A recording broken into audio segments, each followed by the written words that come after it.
여러분, 올해 수확은 모두 성공적으로 마무리들을 하셨나요?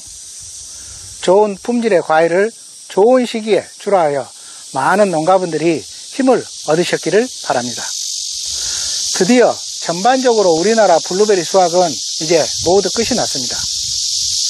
그러나 우리는 곧바로 내년에 웃을 수 있는 수확을 위해 또다시 연구하고 공부를 해서 앞으로 나아가야겠죠.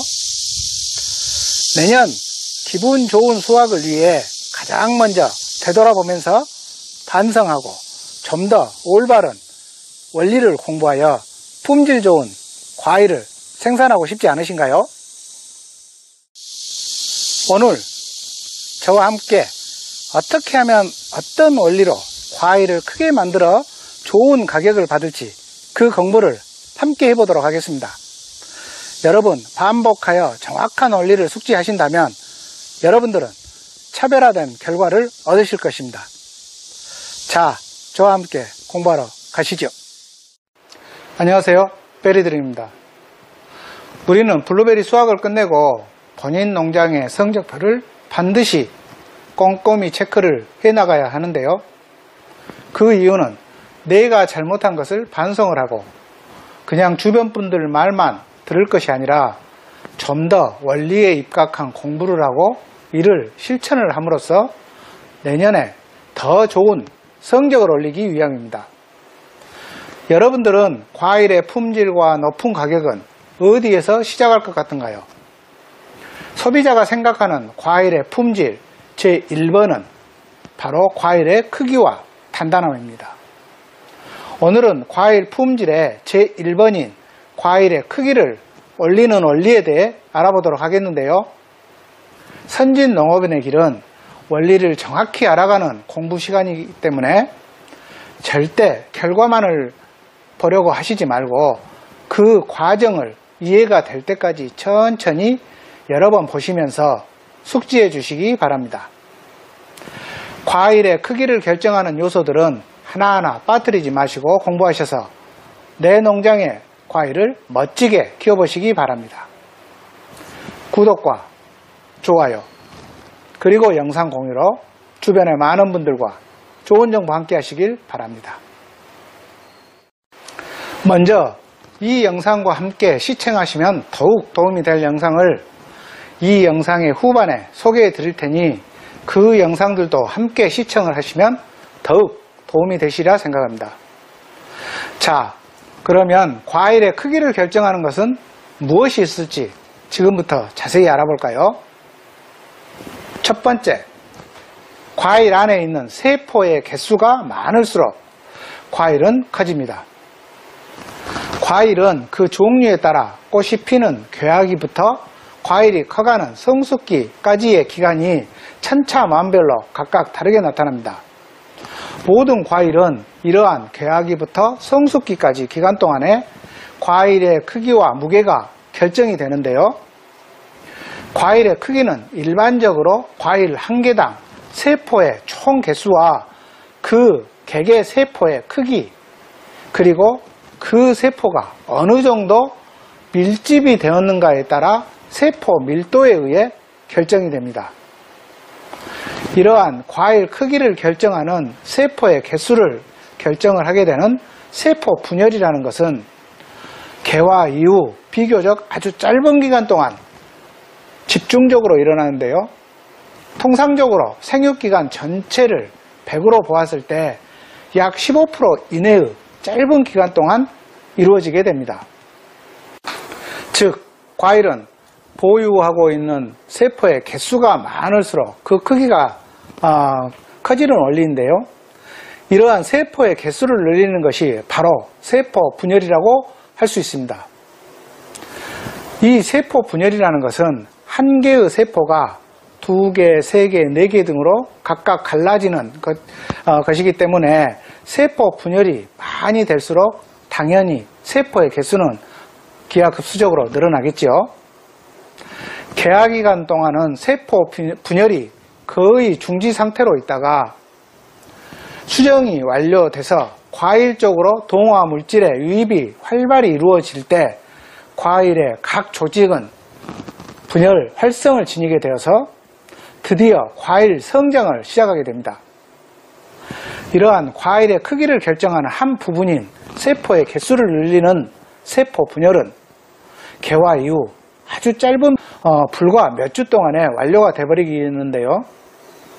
이러한 세포 분열은 같은 품종이라도 조생종이 가장 빨리 세포 분열이 끝나고 그 다음으로 중생종, 세포 분열이 가장 길게 이루어지는 것이 만생종인데, 조생종과 중생종, 만생종, 그리고 조생종과 만생종은 거의 2배 기간 이상의 기간 차이가 납니다.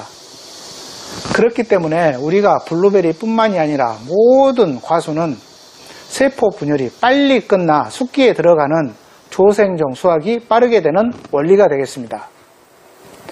이때 당연히 세포 분열 기간이 길어서 과일이 커지는 기간이 길어지는 중생종과 만생종은 수확 시기가 늦어지게 되겠지요. 이처럼 과일의 크기와 세포의 개수와의 관계는 세포의 개수가 많을수록 과일의 크기는 커지게 된다는 것을 꼭 기억해 주시기 바랍니다. 그렇다면 세포의 개수 외에 과일의 크기를 결정하는 것들은 또 어떤 것들이 있는지 알아볼까요? 두 번째로, 과일의 종자, 즉 과일의 씨의 개수가 많을수록 과일은 커지게 됩니다. 우리나라의 경우 블루베리는 평균적으로 3월 중순부터 4월을 기준으로 개화가 시작이 되는데요. 개화가 되는 시기는 벌의 활동이 여러분들이 생각하는 이상으로 매우 중요합니다. 벌은 외부 온도가 15도에서 20도 사이에서 왕성한 활동들을 하게 되는데, 블루베리 뿐만이 아니라 모든 개화의 시기가 벌이 활동하는 그 시기에 맞춰져 있는 것을 보면 자연의 섭리가 아주 대단함을 느낍니다. 이러한 개화의 시기에 수정은 반드시 벌을 이용한 수정을 해야 합니다. 바람이나 또는 자연적으로도 수정은 이루어지지만, 이러한 수정은 과일의 품질을 떨어뜨리거나 수정 불량 상태를 만들어서 수정 이후에 과일로 크지를 못하고 소멸되어 버리기도 하는데, 주변 농가분들을 둘러볼 때 많은 분들이 이런 현상들이 나타나는 것을 볼 수 있었습니다. 그렇다면 개화 이후 수정은 왜 벌을 사용을 해야 할까요? 그 이유는 벌이 수정을 시켜 주어야만 과일의 종자인 씨가 많이 생기기 때문입니다. 여기서 의문점은 왜 과일의 씨가 많아야 할까요? 과일 종자의 개수, 즉 열매의 씨의 개수로 인해서 과일의 크기가 결정되기 때문입니다. 과일의 씨가 많으면 과일이 커지고 씨가 적으면 과일이 커지지 않는다는 것을 기억하시면 됩니다. 그런데 벌의 수정이 아닌 자연적인 바람 등으로 인한 수정은 씨가 형성이 잘 안 되기 때문에 과일 품질이 떨어지거나 또는 수정 이후 과일이 되지 못하는 수정 불량 상태에 빠지는 것입니다. 여기서 중요한 사항은, 그러면 씨가 많으면 왜 과일이 커질까요? 수정이 되면 종자가 형성이 되는데, 이 종자가 바로 식물 호르몬인 옥신이라는 성분을 분비를 해서 동화산물이 종자 쪽으로 흘러 과일이 커지게 만들어주는 자연적인 원리입니다. 그래서 이러한 종자가 많을수록 당연히 옥신 분비량이 많아지기 때문에 과일은 더욱 비대해지는 과학적 원리가 숨어 있습니다. 그래서 개화 시기 벌을 이용하거나 벌들의 수정이 정말 중요한 이유가 되겠습니다. 이제 여러분들은 왜 벌을 사용하는지 그 정확한 원리를 이해하시게 되겠죠? 간혹 주변에서 일부 분들이 굳이 돈을 들여 벌을 구입해서 수정을 시킬 필요 없이 자연적으로 블루베리는 수정이 되기 때문에 얼마나 가성비가 좋다고 팁을 알려준다면서 홍보를 하거나 아니면 초보분들에게 알려주시는 분들이 있는데, 안타까운 일이라고 생각합니다. 참 수정 시 벌은 반드시 돈을 주고 구입하는 수정벌일 필요는 없고요. 만약 여러분들 농장 주변에 야생벌이나 꿀을 채취하는 벌들이 많다면 수정벌을 굳이 돈을 들여서 구입하지 않으셔도 됩니다. 주변에서 활동하는 야생벌이 충분히 수정을 해주기 때문이죠. 세 번째로는 온도입니다. 당연하지만 온도는 과일의 생육과 크기에 많은 영향을 미칩니다. 같은 품질일지라도 재배 지역에 따라서 성숙 시기가 나타나는 것은 바로 온도가 각각 다르기 때문입니다. 예를 들어서 위에서 말한 세포 분열 기간 동안에 약 2주 동안 15도에서 25도의 온도보다 낮을 경우에 과일의 크기가 줄어드는 시험 결과가 있습니다. 다행인 것은 블루베리의 경우 세포 분열 기간 동안 15도에서 25도의 온도를 유지하는 것이 우리나라 전체 기후 특성이기도 하기 때문에 그 부분은 다행이라고 생각을 합니다. 네 번째로 적화 또는 적과. 적화와 적과는 예전에 제가 영상에서 따로 설명을 드렸으므로 그 영상을 참고하시고요. 적화나 적과는 그 자체만으로도 과일 개수를 조절을 해서 양분을 남아있는 과일에 집중시켜 과일 크기를 키우기도 하지만 그것보다는 적화 등을 함으로써 세포 분열이 더욱 활발하게 유도하게 되기 때문에 세포의 개수가 늘어나서 과일의 크기를 키워주는 과학적 원리가 되겠습니다. 단순히 적화를 해줌으로써 과일의 수를 줄인다는 원리보다는 세포의 활성을 높여서 세포 수를 늘리는 과학적 원리인 것이죠. 많은 분들이 적과를 하면 과일의 개수가 줄어들기 때문에 양분을 분산시키지 않고 양분이 남아있는 과일에 집중되기 때문에 과일이 커질 거라고 생각하지만 사실은 세포 분열을 촉진하는 역할이 더욱 크다는 것이 적과의 숨은 과학적 원리라고 꼭 기억을 해주시기 바랍니다. 다섯 번째, 광합성의 활동입니다. 수정 이후 과일이 익어갈 즈음 광합성이 무엇보다도 중요한데요. 광합성으로 만들어진 탄수화물은 열매의 약 50% 정도가 배당이 되어서 그로 인해 과일의 맛이 증가하고 세포도 커지게 됩니다. 광합성을 제대로 이용하기 위한 방법은 예전 제 영상 맛을 올리는 방법 등에서 아주 자세히 다루었기 때문에 여기서는 자세한 설명은 미루고 그 영상을 꼭 시청하셔서 참고하시고요.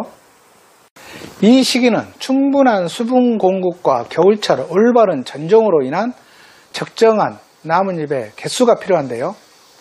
과일 1개, 잎 3개, 즉 NF 비율이라고 하였죠.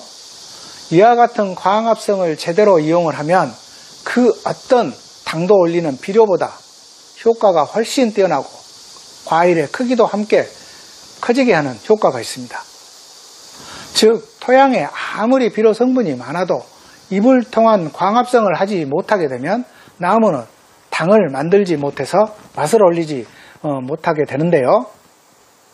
제 농장 노지의 경우를 참고로 말씀을 드리자면 듀프와 메도우락의 경우 과일의 평균 크기가 19mm 이상으로 수확을 했고 당도는 두 품종 모두 13브릭스에서 15브릭스 정도의 당도 브릭스를 유지를 했으며 올해 수확은 6월 11일에 모든 수확을 마무리를 했습니다. 제 영상 수확 당시 영상을 참고를 하시면 조금 더 도움이 되지 않을까 생각합니다.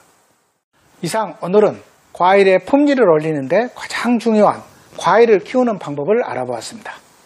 공부하신 것처럼 과일을 키워서 품질을 올리는 데는 비료로 인한 것이 아니라 개화 시기부터 올바른 관리를 해준다면 누구든지 크고 맛있는 과일을 만들 수 있습니다. 그러기 전에 꼭 여러분들은 올바른 과학적 원리를 습득을 하셔서 정확한 원리에 의한 실천을 해주시기 바랍니다. 여러분들도 내년에는 꼭 개화 시기부터 수확을 대비를 해서 벌의 수정을 시작으로 좋은 과일을 생산하시기 바랍니다. 구독과 좋아요, 그리고 영상 공유로 주변의 많은 분들과 좋은 정보 함께 하시길 바랍니다. 감사합니다.